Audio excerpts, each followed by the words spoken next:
So your breakdowns should be just as designed as your key poses. For example, what you want to think about for a breakdown, the path of the head. So the path of the head could go like this, right? So this would be the arc that I want to travel the head on. And then the hips have got to go from A to B. I think maybe like a nice little arc like this. And then the hands, one of them has to go from here to here. That can kind of just happen by itself. And then this one has to go from here to here. So this hand could just stay where it is, and then all of a sudden when it gets to about here, flip up, you know, like this. And then the chest is another one that we should think about. Chest is here, chest is here.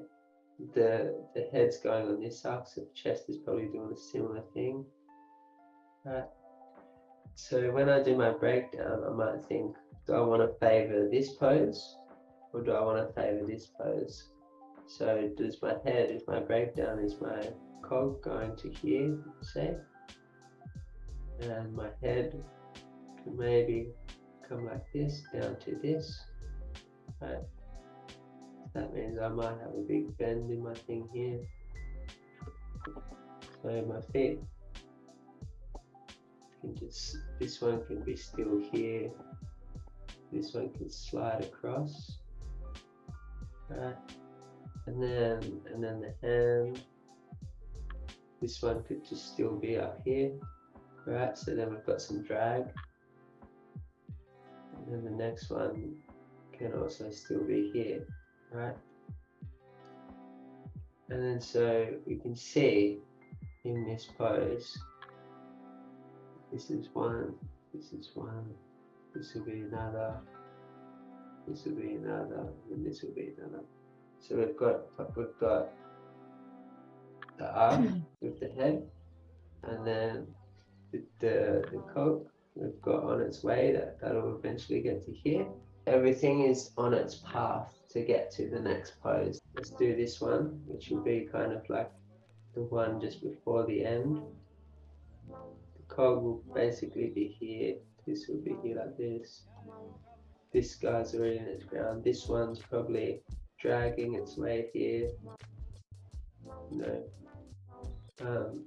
the cog actually could be lower, right? And then the last pose of the breakdown will be up at the top. So we've got the arc, chest is going doosh, doosh, doosh, doosh. And then that'll come up and we can do an overshoot instead. And then the hand now as well, still be following this path. And then this one will have started its way up to here, right? So that's the second breakdown. And then the next one could be the final. It's messy, but hopefully if you followed along, it makes a bit of sense, right? All right, so you can see now where the breakdown should be.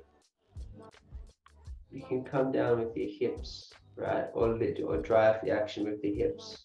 So the hips can come down or lead up. And then the chest can go like this, right?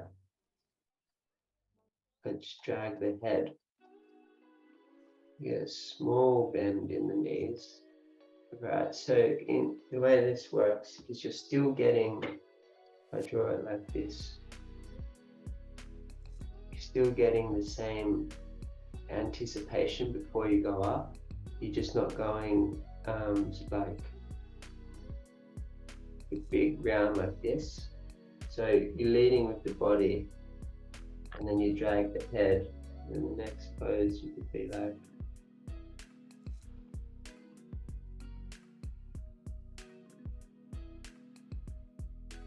you know, if I was to draw out all the poses, it would look something like this. With the head.